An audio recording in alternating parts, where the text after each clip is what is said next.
Good morning, good afternoon, wherever you are in the world. Welcome to episode 5 of In the Hot Seat. What's in the hot seat, you might ask? Every 2 weeks, we'll be engaging with industry experts and our customers for a lively discussion, debate, and even some discourse as we humanize the digital experience. All aspects of the customer lifecycle are up for discussion, including education, awareness, acquisition, impact, and retention, as well as the technologies used throughout each phase of the customer journey.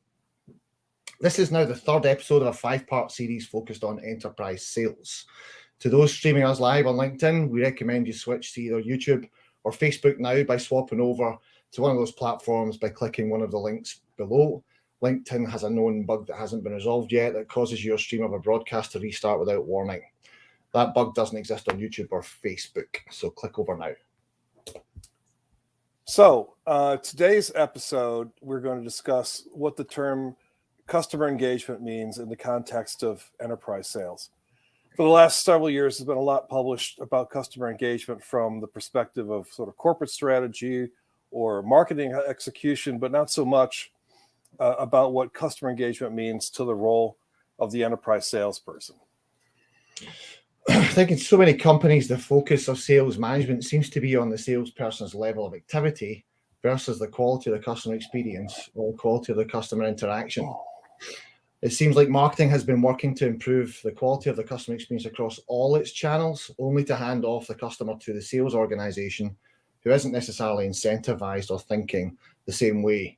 So I think we need to define what customer engagement is in the world of sales as the first step in driving better alignment. You know, the other thing that occurs to me is so not only do you have this problem of marketing sort of thinks one way and sales thinks another and has different incentives and goals and so on, and cultures for that matter.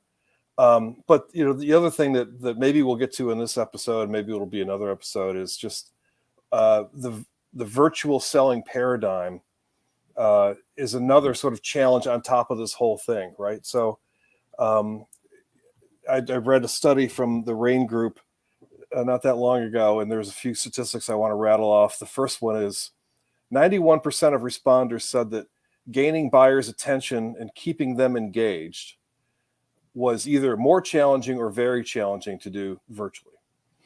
The second one was 89% of responders said that changing a buyer's point of view on what is possible or how to solve a problem was either more challenging or very challenging to do. 88% said developing relationships with buyers was either more challenging or very challenging. And to make matters worse, 98% of people surveyed admitted to multitasking during virtual meetings. 98%. I think there's 2% that just aren't telling the truth. But so anyway, that's obviously a pretty challenging environment. So what are we going to do about all that, Jason? I'm sorry, what were you saying there, Pete? I was. I totally agree.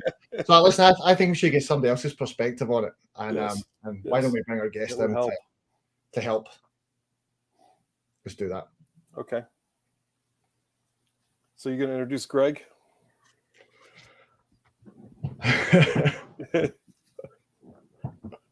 I wish I could. It's in my script. I've dropped my script. You dropped your script? I dropped my script. I was multitasking. Oh, man. Hang on a second. Apologies, folks. Gregg Carman is the Chief Commercial Officer at Zapata Computing. Zapata is a really interesting company that allows its users to build quantum computing workflows and orchestrate their execution over both classical and quantum technologies. Prior to Zapata, Gregg has been Chief Revenue Officer for several venture-backed software companies, as well as a sales leadership role at companies such as C3 AI, SAP, and Siebel. So, welcome, Gregg. Hi, Jason. Hi, Pete. Thanks for having me here. Thank you, Gregg. We're glad to have you. No multitasking, though, I must admit. You've got to be right on it with the virtual selling here. I've been multitasking the whole time. That's what's amazing here. So I'm definitely not part of the 2%, but I have worked off script many times, Jason. So I can feel for you, man. Oh, good. So what we wanted to start with, Greg, was like just let's first define what we think customer engagement even is and what its objective is, across a company, and then we can get into what it means for sales. Well, I think that customer engagement's often a misunderstood term. We use it, whimsically, like, "Hey, how are you?" When we don't really mean, "Hey, how are you?" It's just our way of greeting people. But customer engagement, it means that you and a prospective customer, let's refer to it as a prospective. It could be an existing customer where you're trying to upsell, but let's focus on these new customer acquisitions where it's the hardest to do. It's where you're engaged in a bi-directional set of interactions. Could be in the form of meetings, social media, email, text, phone calls, virtual or in person, but it's bi-directional. You are not the only one exhibiting energy and spending resources to engage in a dialogue. It's being reciprocated. And that's what customer engagement is. And having an intentional strategy for customer engagement is really incumbent on every sales professional and every sales management professional. Okay, great. So sometimes I hear customer engagement, and then I hear customer experience, and I hear the level of customer involvement. And I've been told that these are sort of three different things. What do you think about that? Or are we all talking about the same thing? Okay. I think we're talking about the same, the common element. They're all in the umbrella of, are we in the same business? Are our businesses interrelated? That's why you interact. That's why there's an experience. That's why you engage. But engagement is different in the fact that it's bi-directional. Customer experiences, are we, when we're interacting with a customer throughout the life cycle, not just selling, but when we're onboarding the technology, when we're measuring the impact, and when we're determining if there's something else to do here, that's the full experience. Is the experience enriching? Is the experience one that's valuable for the customer? Is the recurring value for the customer? And interaction is like just table stakes. Are you able to measure and monitor the level of interaction you're contributing to the engagement? The customer engagement's different. It's if you want to think about the metaphor of dating, if there's not mutual interest, you're not dating. If there's not mutual interest, you're not in customer engagement. That's definitely been my problem. Yeah. Okay. Well, I think that might be a conversation for a different time. But a whole other podcast. Yeah. Okay. Yeah. Completely different podcast. But I just say that, it's very important to think about the balance of dialogue. Am I the only one that's speaking? Am I the only one that's reaching out? Or is there some balance? And the only way to get that balance, what I've observed, the only way to get that is to be valuable. Demonstrate your value. Yeah. So it seems like you're talking about, from the perspective of a salesperson, how do you increase the level of customer engagement? And is that different than what marketing should be doing, or is it the same thing? Well, it's related. It's on the same continuum. If you think about what marketing's doing, they're addressing it from the awareness and education standpoint. And when they outreach, is there a reciprocation to come to the website, to come to a webinar, to come to a virtual experience, to come to the conference? That bi-directional reciprocity, that is the engagement. But then once it becomes more than just a lead and you've qualified that as an opportunity, then you're continuing on this engagement journey.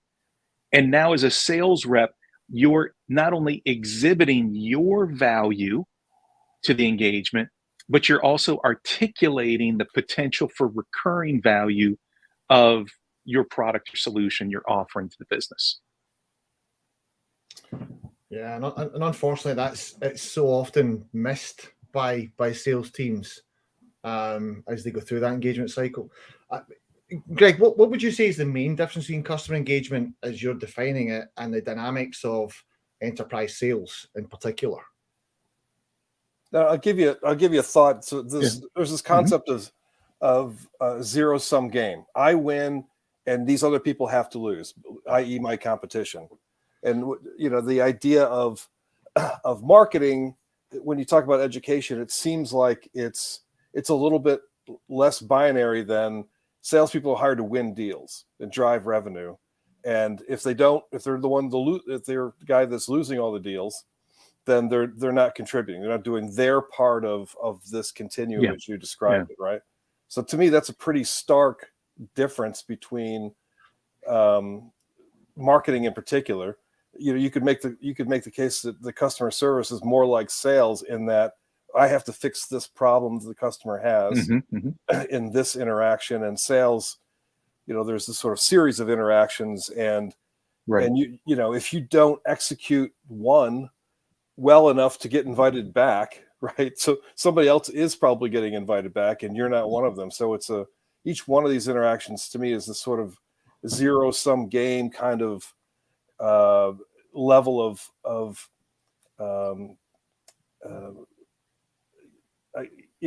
urgentness of that profession, as opposed to marketing is more of a storytelling thing. What do you think of that distinction? Well, so there are a few things to unpack there. I think the first thing is, when you think about the customer journey and the level of engagement throughout that journey, we're all involved all the time. Marketing's involved early, middle, and late in the journey. Sales is involved early, middle, and late. Customer service, customer success. You have to think about it. Who's the dominant player from the team? Early on, the dominant player is marketing, and then sales takes over. Later on, customer success and service take over. And then at some point with an upsell, marketing and sales takes dominance again, and it starts all over. It's a virtuous, repetitive cycle. But this idea of a zero-sum game, I'd like to think of it as two separate equations. One is a zero-sum game. As a sales professional, as a marketing professional, we're expected to win. We're expected to have the prevailing customer engagement, have the prevailing interactive dialogue with the prospective customer, and to fundamentally result in a commitment on a contract, and they become a formal paying customer. That's the zero-sum part. That's the external facing. But you have to have the mindset that I need to win. But how do you win? It's by being valuable and positioning your recurring value such that it's unique. And by the way, I use value and valuable. They sound the same, but they're different. Be valuable. That's how I behave. That's how I interact. That's the gift I offer to you when I engage with you. Demonstrating and positioning the unique value proposition is what our product or solution offers for the business, and differentiating against the competition. But there's a zero-sum game for the external part. You got to have the mindset to win. The internal equation, though, you have to know that you can't win every single time. If you're actually in a marketplace that is thriving, that means many vendors are being successful with marketing and being successful with sales. If that's not the case, if you're the only successful one, good luck to you, because that's not a real market. So going back to this, on the internal side, you got to know that it's a game of math and probability. I need to have a certain critical mass of a minimum number of marketing leads I'm working in marketing, or sales leads I'm working in sales, so that I can be given the invitation by the prospective customer to be the dominant value giver, to be that trusted advisor. But you cannot expect that you can be that you can receive that invitation 100% of the time. And by the way, the other thing I've learned is I've worked with some incredibly talented salespeople. And what's interesting is, in the first 5 to 7 years of their career, they're surprised that that's really the case. Yeah. By year 10 or 12, they realize it's reality, because it's impossible. Just the law of probability is such that eventually it'll catch up to you. You will not be able to maintain that level of conversion, that level of win rate over a long period of time. because the law of large numbers is that you're going to win a percentage of the time. I hope that gets to your question, Pete. There is a zero-sum game externally, but internally there are a lot of winners and losers, and you got to recognize it so that you build a strategy so that you can be on the happy end of this more often than you're on the sad end.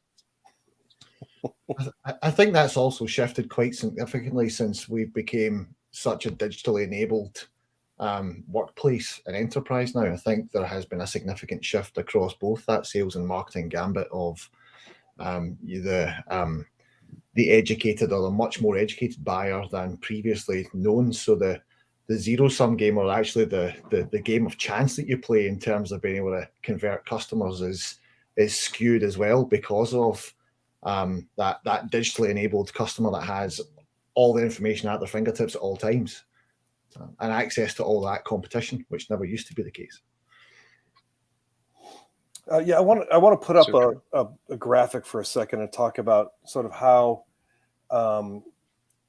solution sales in particular, I think, needs to sort of move away from just a linear sort of perspective of sales, and this really gets to exactly what you're talking about in terms of being valuable and creating value. And so the thing that has occurred to me about this whole space is that it doesn't seem like there's sort of a distinct journey in the way that we like try to put it into sort of sales technology. It's more of a recursive kind of a thing. I find something and I back up and then I start again because I found something out new, and then you can think about multiple buyers, each one of them sort of starting a journey at a different time because they have different roles and they're being brought in at different times. And so it's really more of a nonlinear kind of a thing, especially from a discovery standpoint. I'm trying to understand the customer's needs, but now I'm introduced to yet another stakeholder and they have a different set of needs. So I was sort of creating value maybe for one stakeholder, and now I meet another one and I sort of start the process again. And so what do you think of this model, Gregg? Well, I think it's the right direction that it's the right direction to articulate where we've always been, but we try to simplify it in terms of a linear view. So I think anyone in sales or marketing have experienced it where you think you're moving from stage 1 to 2 to 3 only to find out that you're really still at 1. Right. But then oftentimes as a salesperson you get ridiculed for not knowing your sales process, but in reality it's because that's what happened. Right. That's what happened. It's not that you're really back at 1. It's that in terms of that visual you're just sharing, there was more that was required by other or new stakeholders that you've now discovered.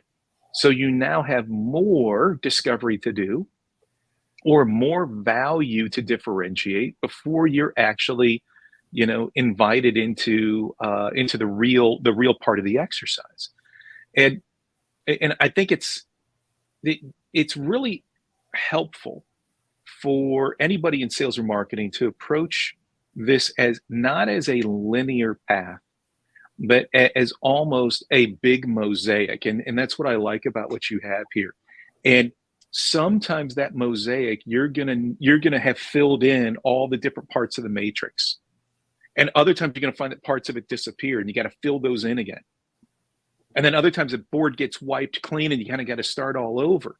But if you look at it as a strategic game or exercise, strategic meaning it takes thought and forethought. You need to be thoughtful about what you're doing at the moment, and you need to think about 1, 2, or 3 steps in the future. If you approach it that way, then I think you can eliminate surprises, reduce them. You can reduce the level of stress that you're putting on the customer to do unnatural acts like rush a deal, increase a deal size, circumvent processes. But look at it as a game where where strategically, where am I today? Where do I think I'm going to be 1, 2, 3 steps in the future? And as the board reshifts, reconfigures itself on a day-to-day basis, again, taking stock of, well, where am I today? I know where I was yesterday, but where am I now? Right. So I think this visual really starts to get to that you can never fill in everything. You just need to fill in enough. Yeah. You know, the old saying, you know, for IQs, you just need to be smart enough. You don't have to be the smartest person in the room. Same goes with this. You have to know enough of this. You have to finish enough of this to earn the business, but you don't have to get it all. I think also putting yourself in the buyer's shoes helps try to map some of that out as well. I think all too often we think about our own internal world and our internal sales process and what we've got to do to get the deal done, and we forget some of the hoops that the customer doesn't even know they need to jump through to achieve the deal on their side. I think putting yourself in the buyer's Yeah, that's a good point. You know, the one downside, I think, the trend at least I've seen to graphics like we just showed you, is that they don't tend to also include sort of this other competitive dimension. So I've got, I don't know how many sales books on my other bookshelf over there. And, you know, if I was going to write a book, I could get it down to one sentence, which is, it's very difficult to win a deal as an outsider looking in.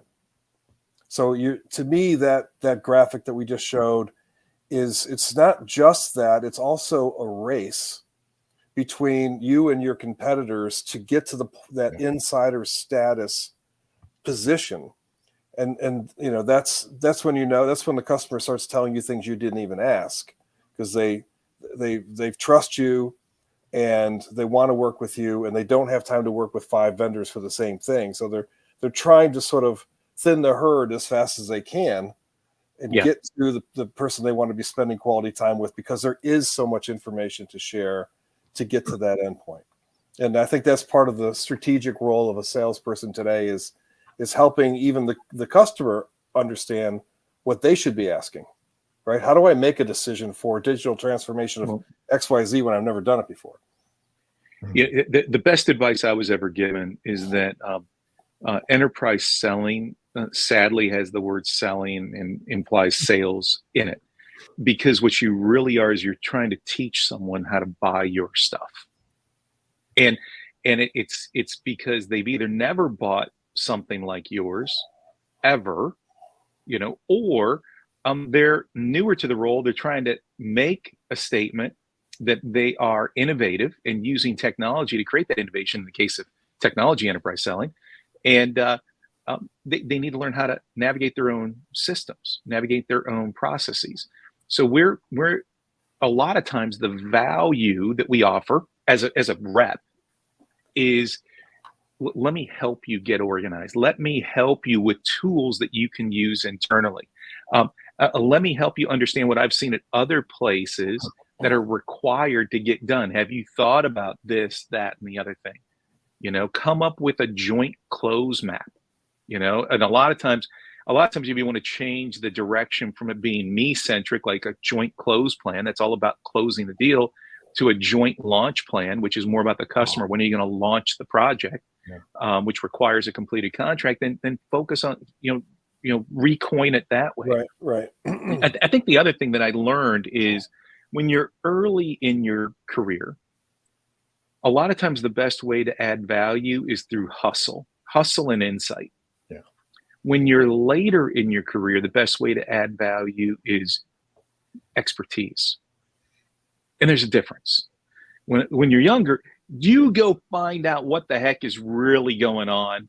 You go find out what other companies are doing to solve the problem, and you bring that back. You are the person's hustler to like really develop a case. When you're later in your career, it's much more about, I'm going to help you here. And I've seen this 100 times. Let's build this together. Let's build this launch plan together. Let's identify all the key stakeholders together. Because I've seen if we don't do this, you're going to miss someone, and you're going to be embarrassed at the end. You're going to be in a bad situation at the end. Let me help you. So it's a way to understand, well, if I'm early in my career, what do I know? Be a hustler. And if I'm later in my career, do I still need to hustle like that? Maybe not. show your expertise. Mm. Yeah, I haven't heard that before. That's interesting.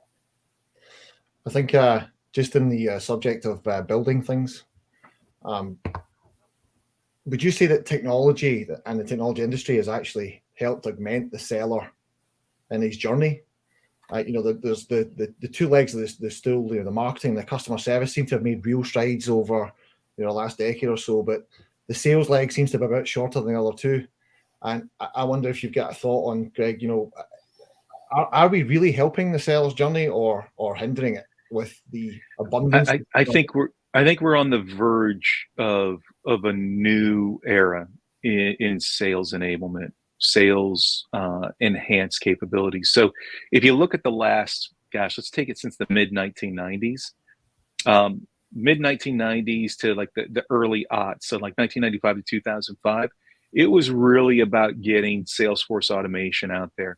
And let me tell you something, it was really hard when you used to walk around with a leather binder that had a bunch of business cards in it. And once a month while you're on the airplane, you'd realize your business cards were out of alphabetical order. And you would literally take all the business cards out, and oh, by the way, you'd be at the airport waiting in line to use your MCI WorldCom card so you could, listen to your voicemails and call everybody back.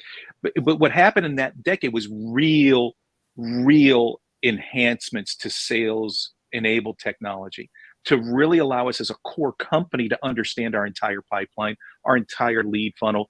But now, for like the last 20 years, lots of noise, so many tools we can't keep track of. I'm not sure what's helping, what's hurting, what's more of a burden on the rep. I do think that there are some capabilities that will be coming out over the course of the next, handful of years. No shock, AI enabled, mobile enabled, voice enabled, that will make this a heck of a lot easier. And what am I looking for in easier? Let's go back to 1995 to 2005. It was all about, am I an independent operator or am I part of a team? And we allowed the sales for you to be part of a team. I think that the next bit of the journey is going to be, am I doing the things that are probabilistically proven to advance the interest of the customer and of us? So what's the interest? Deliver value in the interaction and differentiate your unique value that could be recurring if they used your product or solution. So am I doing probabilistic things that are best positioned to help me advance that? And I think that there will be some advances there, but it's 20 years of data entry is really what we've seen.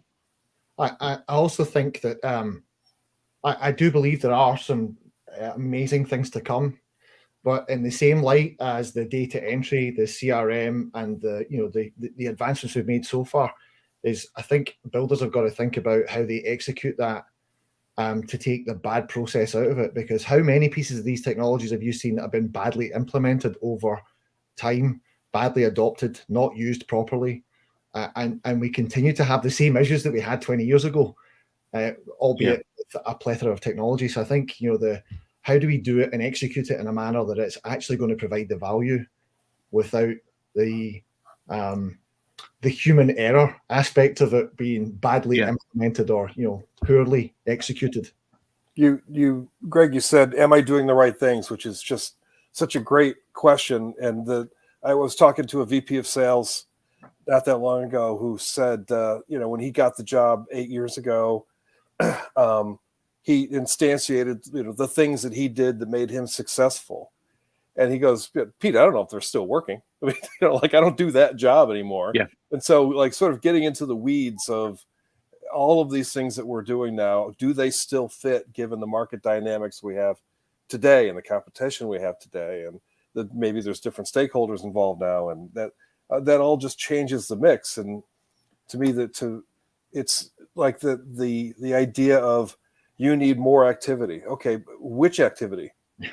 How do I do that activity, especially if I'm new? There's lots of companies out there that hire people out of school or people with 2 or 3 years sales experience, and they hand them a portfolio of products to go sell.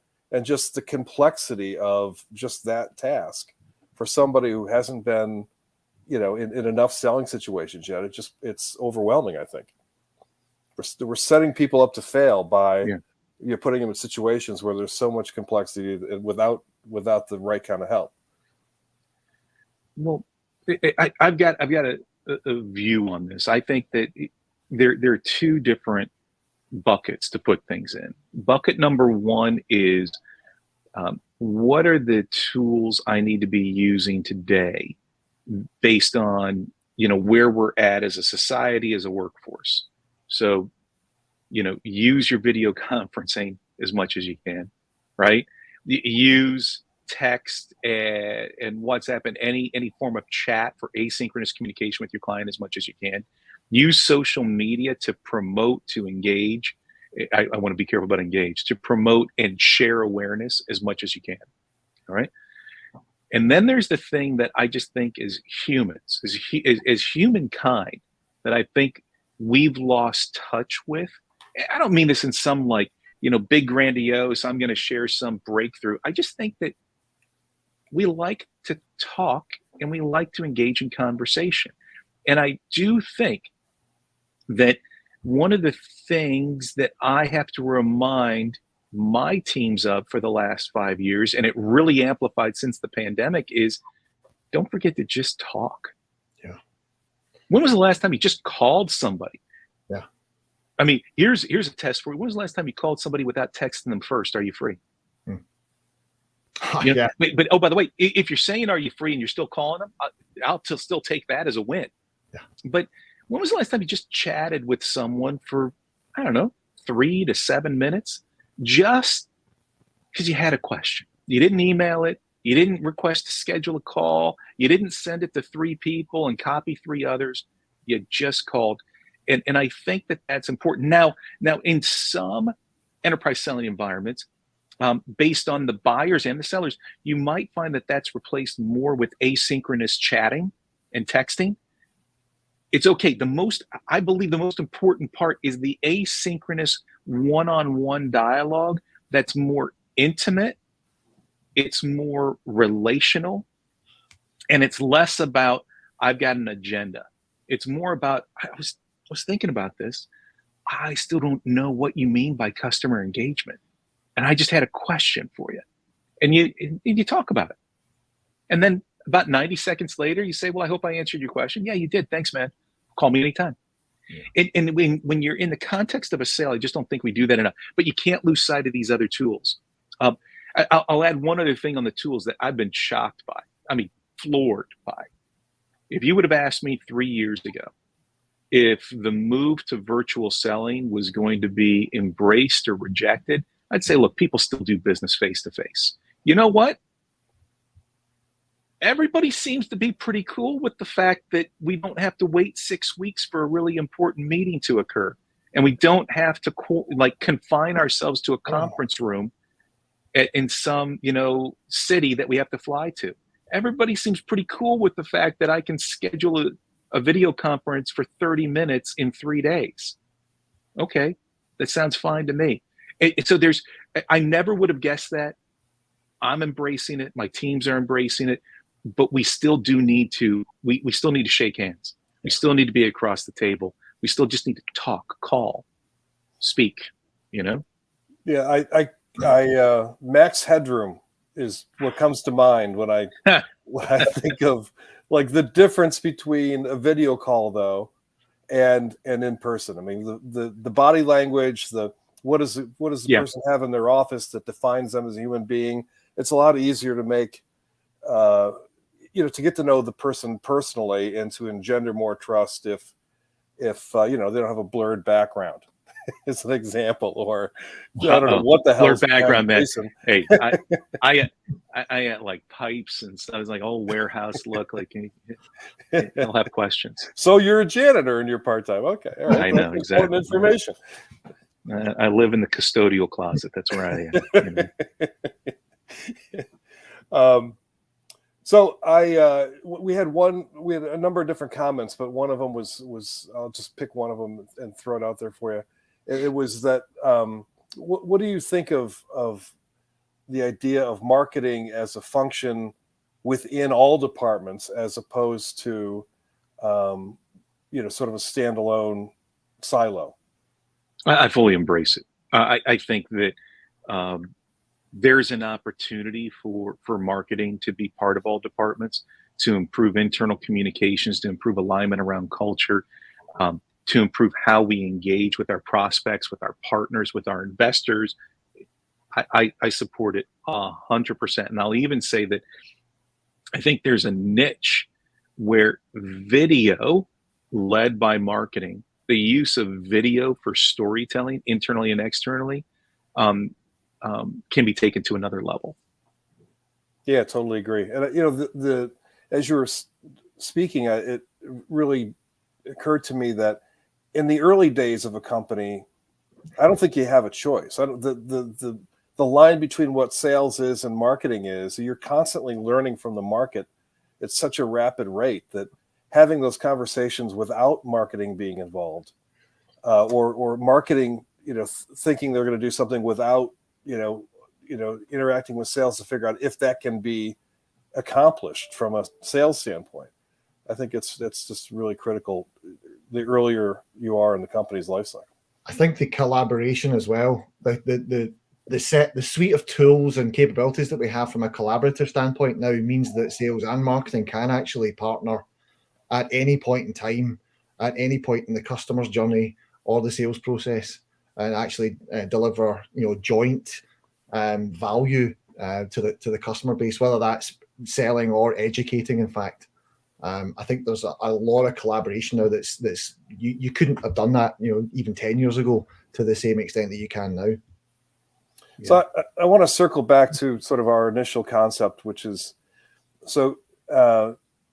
customer engagement in sales. To me, if we think about the graphic we showed earlier, the quality of the customer interaction to me is now sort of the battleground. In quality meaning, am I creating value in this interaction? And am I creating value in the next interaction? And it's really sort of a kind of almost a trench warfare kind of a thing where I'm gaining ground each time, and you definitely have this possibility of the customer thinking, okay, this other vendor, I think they've got more going on. They're going to create more value for me. Seems like they're a safer choice. I'm going to spend more and more time with them and less with these other guys, but I'm going to, procurement makes me get 3 bids. So I'm going to drag these other 2 along. And so as a salesperson, if you're not aware that you're the one being drug along, then you're going to wind up at the end of the quarter, whenever you forecasted that deal, and you're going to have lost it. And you're going to have thought that you were on track to win it. And to me, this seems to happen a lot. And I think there is that transition, some part in the sales process where, the buyer decides that you're probably not going to be the winner. Do you sense that same sort of dynamic? Or yes, it happens early. It happens early, and if you get invited to share awareness, it's probably too late. Yeah. All right. I think one of the key elements, and anyone who's worked with me know that I really subscribe to this, but engagement is part and parcel of communication, and the most important muscle with communication is listening. And I think the best way to understand where you're at, the best way to understand how you can differentiate, best way to understand what the challenges are of your prospective client is to be a really good listener. Mm-hmm. Learn how to ask, a simple technique, learn how to ask open-ended questions. You want to learn a lot. Say, well, how would you do that? Have you given, how would that work? What's your process? Who are the other people involved and what are their roles? Ask these open-ended questions. How would this look for you? And you're going to learn a lot. How much work have you done on this already and where are you? Yeah, I think that learning part is the sort of the oxygen in the system for this creation of value, because how stakeholder A would do it is different than stakeholder A in some other company. And if you're just taking what was done somewhere else and sticking it into this new context, a different context, that's just not going to resonate, right? Yeah. You've got to take that the answers to those open-ended questions and translate that into sort of the next thing that you do for the customer. And it might be asking them more questions. It might be delivering them some content. It could be anything, depending upon what you learned, just then, right? So that, to me, that's the oxygen in the system is exactly what you just talked about.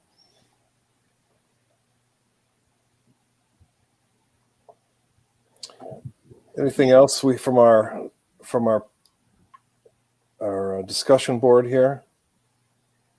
One of the things was the idea of a feedback loop that Christy posted.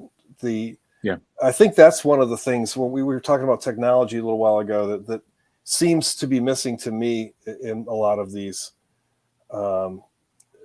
platforms is the amount of feedback that you're getting. Like, salespeople tend to still act as islands, even though they've been selling in teams for the last 10 or 15 years in technology, right? And we still look at the sales profession as all of these silos, as opposed to, let's just say you've got 50 salespeople in your company. They're all having these customer interactions. You could learn from all of those. To me, I think that's this next wave you guys were both talking about in terms of technology. We have more of a hive mind, if you will, or that feedback loop. We're learning from all of these interactions, and we're finding the most efficient way through that map, or that what did you call the mosaic? I think you said, right? Yeah. What's the most efficient path to that mosaic to get to that outcome that you're looking for? And that sort of blends the idea of that sort of zero-sum game where, in sales, we have an objective, and that objective is called win this opportunity. And the best way to do that is to be that insider who understands more than the competition about how to create value. And then, when I do that in potentially every interaction, then at the end of that, I've got a much better relationship with the customer, and this whole virtual cycle starts. I think there's a lot to having that feedback loop and automating it as best as possible. Automating it not just so it occurs, but automating it so that there is an objective response to the feedback loop, so that you reduce the level of variability from rep to rep, team to team. That you're getting like bad data. You don't want bad data. You want something consistent. It's even just trying to manage that data, because there's so much of it these days. Yeah. I just wrote that down. Objective, like that is really missing, right? I mean, the feedback loop today has been, let's do a postmortem on this deal, the sort of discussions about what I remember and what I'm willing to talk about, right? I'm not telling you everything that happened in the deal, right? So that level of objectivity, the more of that we can get, the more we're really going to learn, right? What's at an execution level, what did we miss? What did we do right? What should we penalize, and what should we reward going forward? But I think that level the level of granularity is really important. It's not just 12 calls a day. It's okay, in this call, what is it that made a difference? Either one way or the other, right? Mm-hmm. And penalize and reward. Yeah, I think that'd be insightful. Okay, Jason, anything else? I think we're getting close to time. I'd like to thank Gregg for his time today. I think that's been pretty insightful in terms of content. There's certainly a big job still to do between sales and marketing, and how we get through the customer engagement cycle and make it all the more effective for both parties. So I look forward to continuing the conversation as we keep going. Yeah, thank you very much, Gregg. It was a pleasure, gentlemen. So if you think you have what it takes to be in the hot seat, let us know. We'd love to hear from you.